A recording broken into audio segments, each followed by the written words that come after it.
Yunus pasal yang pertama ayat 1-17. Datanglah firman Tuhan kepada Yunus bin Amitai demikian.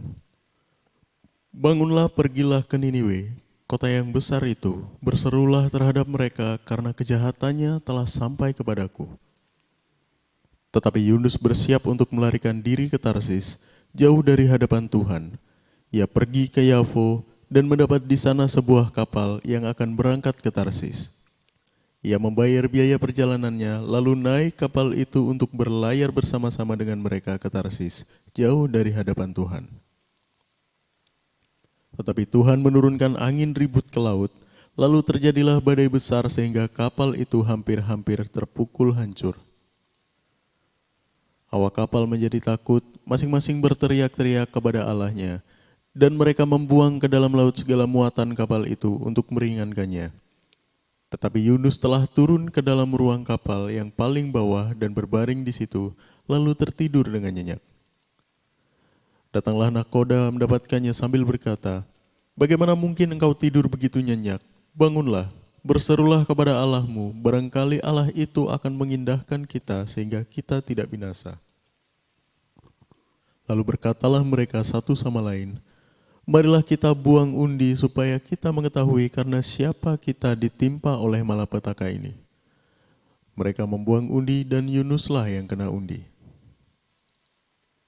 Berkatalah mereka kepadanya, "Beritahukan kepada kami karena siapa kita ditimpa oleh malapetaka ini. Apa pekerjaanmu dan dari mana engkau datang? Apa negerimu dan dari bangsa manakah engkau?" Sahutnya kepada mereka, "Aku seorang Ibrani, aku takut akan Tuhan, Allah yang empunya langit, yang telah menjadikan lautan dan daratan." Orang-orang itu menjadi sangat takut, lalu berkata kepadanya, "Apa yang telah kau perbuat?" Sebab orang-orang itu mengetahui bahwa ia melarikan diri jauh dari hadapan Tuhan. Hal itu telah diberitahukannya kepada mereka. Bertanyalah mereka, "Akan kami apakan engkau supaya laut menjadi reda dan tidak menyerang kami lagi, sebab laut semakin bergelora?" Sahutnya kepada mereka, "Angkatlah aku, campakkanlah aku ke dalam laut, maka laut akan menjadi reda dan tidak menyerang kamu lagi. Sebab aku tahu bahwa karena akulah badai besar ini menyerang kamu." Lalu berdayunglah orang-orang itu dengan sekuat tenaga untuk membawa kapal itu kembali ke darat, tetapi mereka tidak sanggup sebab laut semakin bergelora menyerang mereka. Lalu berserulah mereka kepada Tuhan katanya, "Ya Tuhan, janganlah kiranya engkau biarkan kami binasa karena nyawa orang ini, dan janganlah engkau tanggungkan kepada kami darah orang yang tidak bersalah sebab engkau, Tuhan, telah berbuat seperti yang kau kehendaki." Kemudian mereka mengangkat Yunus lalu mencapakannya ke dalam laut, dan laut berhenti mengamuk. Orang-orang itu menjadi sangat takut kepada Tuhan, lalu mempersembahkan korban sembelihan bagi Tuhan serta mengikrarkan nazar. Maka atas penentuan Tuhan datanglah seekor ikan besar yang menelan Yunus. Dan Yunus tinggal di dalam perut ikan itu 3 hari 3 malam lamanya.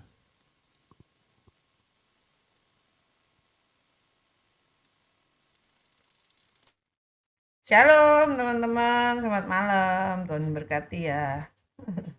Ya, kita masih membahas mengenai Yunus pada malam hari ini.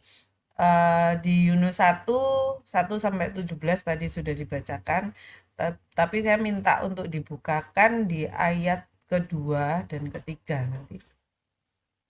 Kita buka di ayat kedua. "Bangunlah, pergilah ke Niniwe, kota yang besar itu, berserulah terhadap mereka, karena kejahatannya telah sampai kepadaku." Jadi dikatakan di sini bahwa Tuhan itu sudah berfirman, sudah menyuruh, memanggil Yunus untuk diutus pergi ke kota Niniwe. Di sini dikatakan bahwa si Yunus ini disuruh menegur mereka keras supaya mereka berbalik dari kejahatannya, gitu kan? Ya, di pertemuan sebelumnya sudah saya bahas. Dan di ayat ketiga kita buka. Tetapi Yunus bersiap untuk melarikan diri ke Tarsis jauh dari hadapan Tuhan. Ia pergi ke Yafo dan mendapat di sana sebuah kapal yang akan berangkat ke Tarsis. Ia membayar biaya perjalanannya lalu naik kapal itu untuk berlayar bersama-sama dengan mereka ke Tarsis jauh dari hadapan Tuhan. Entah kenapa ketika saya membaca dua ayat ini, ayat kedua dan ayat ketiga, saya merasakan bahwa ada jeda, teman-teman. Atau mungkin itu yang terjadi pada saya ya. Jadi ketika panggilan Tuhan itu datang dalam kehidupan kita, terkadang itu kita itu dan seringkali itu kita tidak menjawab secara langsung, "Ya Tuhan, aku mau." Atau kita menjawab ya, tapi ada keraguan dalam hati kita ketika kita itu menjawab iya. Dan itu terdeteksi oleh Tuhan biasa gitu. Ya, ya bener enggak. Kita ingat ya kisah Petrus ketika Tuhan nanya, Petrus kamu ngasihi aku ndak? Dia ngomong, iya aku mengasihi kamu. Tanya lagi kedua, kamu ngasihi aku ndak? Iya aku ngasihi kamu. Sampai pertanyaan ketiga datang baru dia tersadar, Tuhan kamu yang tahu isi hatiku. Aku itu mengasihi kamu ndak gitu. Jadi sampai di titik itu kita itu baru tahu bahwa jawaban kita ini benar-benar jawaban ya yang benar-benar ya atau jawaban yang ya masih ngambang atau jawaban yang tidak. Seperti Yunus. Ketika panggilan Tuhan itu datang, kenapa saya katakan jeda? Dia tidak langsung memutuskan. Dia diem. Tidak ada tawar-menawar. Kalau kemarin kita belajar tentang Musa, langsung ada tawar-menawar sama Tuhan. Tapi kalau Yunus ini enggak, dia ngomong mempertimbangkan segala sesuatunya dari hatinya dia. Bisa enggak ya aku? Enggak ah, enek aku rasanya lihat bangsa Niniwe ini. Mas enggak usah lah. Sampai pada akhirnya dia memutuskan untuk lari. Berapa banyak dari kita juga teman-teman ketika kita ada dalam lingkungan, saya katakan lingkungan pelayanan saat ini. Kita bagaimana dalam pelayanan itu memunculkan diri kita, menampilkan diri kita itu sangat baik dan sangat sempurna. Ketika kita melayani selalu mengatakan ya. Ketika kita melayani kalau ada gembala atau siapapun di gereja, kita memberikan pelayanan yang terbaik. Sama ketika kita itu bekerja lah di dunia sekuler. Ada bosnya kita bekerja dengan maksimal. Tetapi ketika tidak ada bos, ketika tidak ada gembala, datang telat, bahkan tidak datang, tidak aware dengan yang namanya tugas dan tanggung jawab. Bukankah seperti itu gambarannya hubungan kita itu sama Tuhan? Jadi kita itu tidak perlu bermuka-muka manis di depan. Kita sering mendengarkan ayat bahwa dengan dengan bibirmu kamu memuji Tuhan, tetapi hatimu enggak. Sedangkan dari awal yang saya katakan Tuhan itu Tuhan yang melihat hati, teman-teman. Tuhan itu Tuhan yang dinilai itu dalamnya kita. Kita bisa menampilkan sebagus malaikat apapun gitu. Tetapi yang bisa menilai kedalaman hati manusia itu ya Tuhan. Yang menciptakan, kalau Tuhan ngomong kepada Musa, yang menciptakan lidah itu siapa? Yang menciptakan kamu itu siapa? Jadi Tuhan sangat tahu kita itu siapa. Jadi kalau kita itu berusaha menjadi pribadi yang berbeda, betapa celakanya kita di hadapan Tuhan. Karena apa?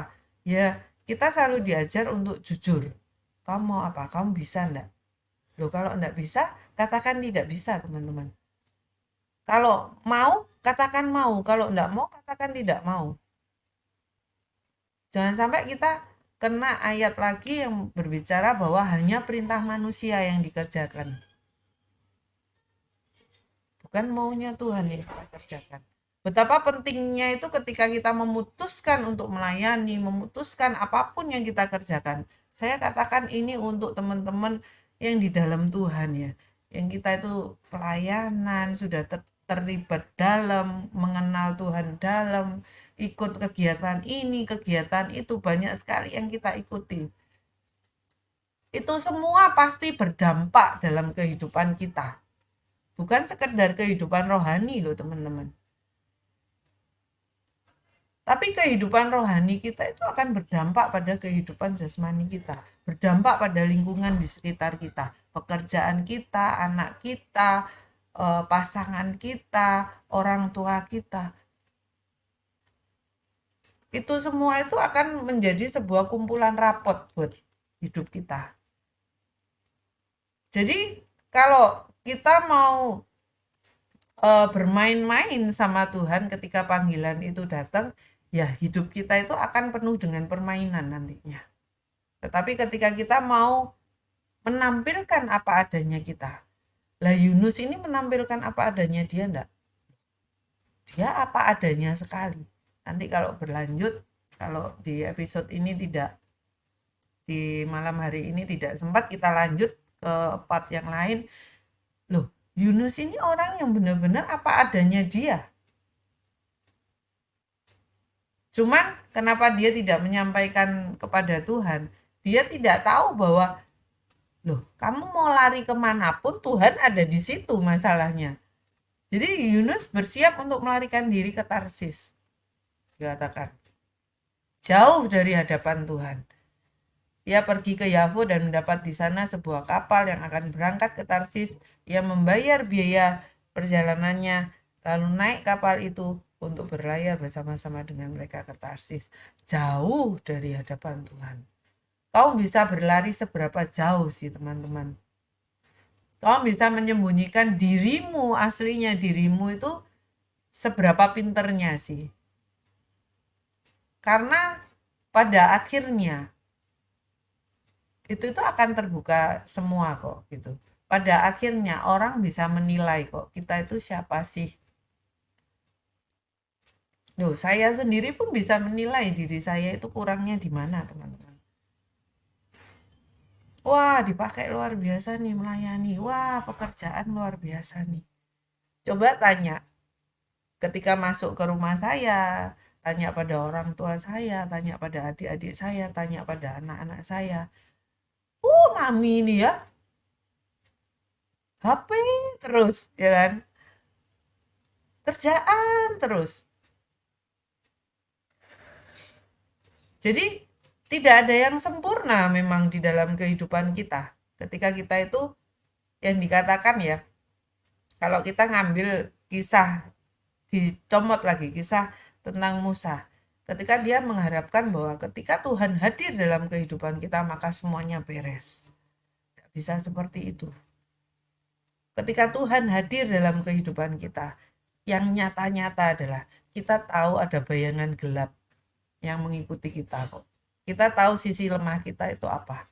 Kita sendiri tahu dan mampu untuk menilai diri kita itu siapa. Sudah jujur belum? Sudah baik belum ya keluargaku? Sudah baik belum ya hubunganku dengan anak-anakku? Kita bisa tampak luar biasa di bidang-bidang tertentu dalam kehidupan kita. Tapi kita juga harus berusaha untuk di bagian yang kurang-kurang ini loh. Proses enggak? Loh, itu perlu proses. Yang Tuhan katakan bahwa aku akan mengajarkan. Kita diajari private loh teman-teman. Ketika kita mau ngambil panggilan Tuhan itu private. Cuman kita bisa nangkep private-nya itu enggak gitu loh. Ketika kita sadar kita itu salah. Loh, itu private teman-teman. Enggak banyak orang itu bisa sadar dia itu salah atau enggak. Tapi ketika kita dapat mengoreksi diri kita sendiri, kita tahu kita salah, kita balik-balik sendiri, berubah-berubah sendiri. Loh, itu arena private-nya Tuhan atas hidup kita. Jadi pada kesempatan kali ini saya mau mengatakan bahwa jadi diri sendiri.